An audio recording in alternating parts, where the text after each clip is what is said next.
J'invite très respectueusement le pasteur Eugène Pougou pour la prière d'ouverture.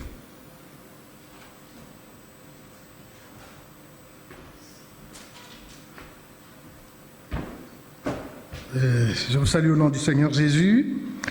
Il m'a été demandé de prier pour cette rencontre de cet après-midi, mais je voulais, avec votre permission et très humblement, partager un petit verset qui me tient à cœur. C'est dans le livre de Psaume, le chapitre 1er, le verset 1er, qui dit ceci. Je lis pour vous et je pense que vous lirez peut-être chez vous à la maison.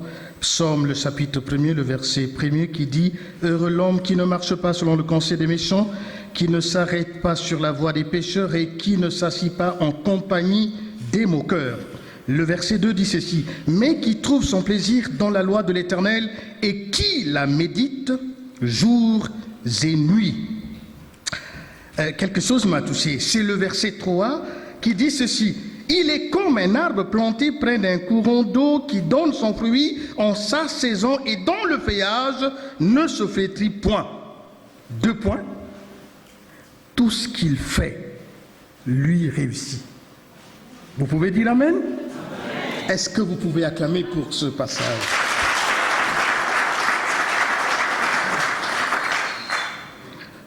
Pourquoi j'ai voulu partager cette pensée biblique avant de prier? Parce que hier, quand nous étions à la gare pour recevoir le frère et échanger avec lui, il m'a dit quelque chose qui avait heurté ma sensibilité ecclésiastique. Il disait, j'ai dédié ce parti à Dieu. C'est touchant. Je l'ai dédié à Dieu.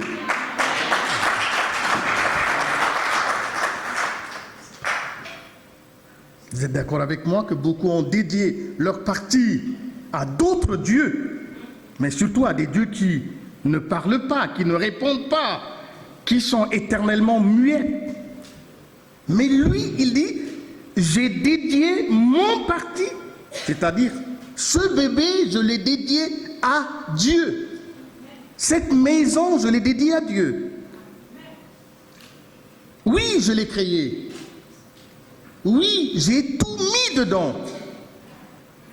Mais au-delà de tout ce que j'ai mis dedans, je l'ai confié à Dieu. C'est touchant. Et toute cette nuit, ça m'a beaucoup marqué.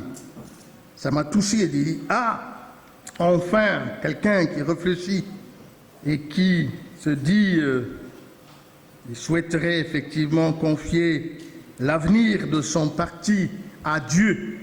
Et en lisant ce verset du roi David, je me suis dit, il a bien pensé, le frère. Parce que David, dans ce texte, nous dit « Heureux l'homme qui ne marche pas selon le conseil des méchants. » Vous savez ce qui détruit la vie d'un homme, même d'un homme politique, c'est les conseillers. Ah, ils sont nombreux, hein.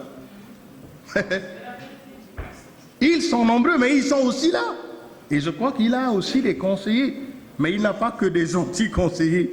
Alors, bon, mais je terminerai en disant ceci. Le texte de David que j'ai partagé dit à la fin, tout ce qu'il fait, lui réussit. Pourquoi il a créé ce parti? Effectivement, pour quelque chose. Il n'a pas créé ce parti pour que le parti marche en reculant.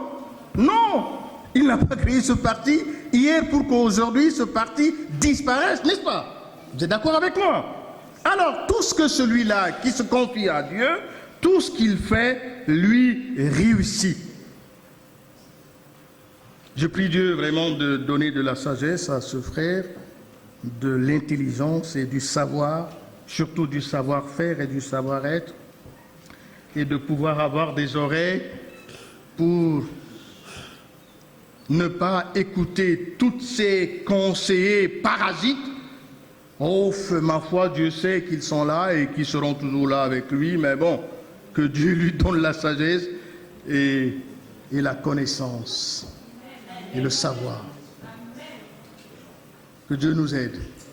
Je vous inviterai très volontiers à vous lever et nous allons prier le Seigneur.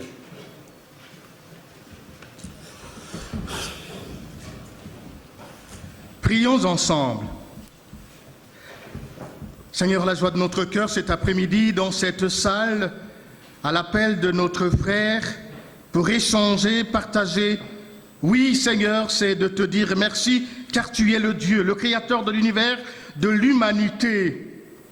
Tu n'as pas changé, tu es le même, hier, aujourd'hui, éternellement, tu vis à jamais. Tu nous as permis d'être là, tu sais pourquoi. Et nous voudrions te bénir parce que ta parole déclare que l'endroit où 2, 3 sont unis, mais aussi qui parle de toi, tu seras là. C'est pour cela, Seigneur, nous te disons bienvenue. Mais bienvenue dans cette assemblée, bienvenue dans ce moment de partage d'échange. Nous ramenons tous les esprits captifs à l'obéissance de la volonté suprême du Dieu vivant et nous proclamons la Seigneurie du Saint-Esprit dans cette salle, dans le nom puissant de Jésus. Assiste-nous, Seigneur. Comble les vides de notre cœur, pense les plaies aussi de nos cœurs et accorde-nous la grâce. Aide-nous, Seigneur, à avoir une même vision pour pouvoir aller de l'avant pour la seule gloire du nom que tu portes. Nous avons une pensée cet après-midi pour nos bien-aimés qui sont en Centrafrique et nous te disons pendant cette période, ô Dieu de gloire, jette un regard d'amour sur notre pays. Aide notre pays, Seigneur, à sortir de cette situation. Donne la force et bénis ce moment. C'est au nom de Jésus que nous t'avons demandé. Amen. Merci, veuillez vous asseoir.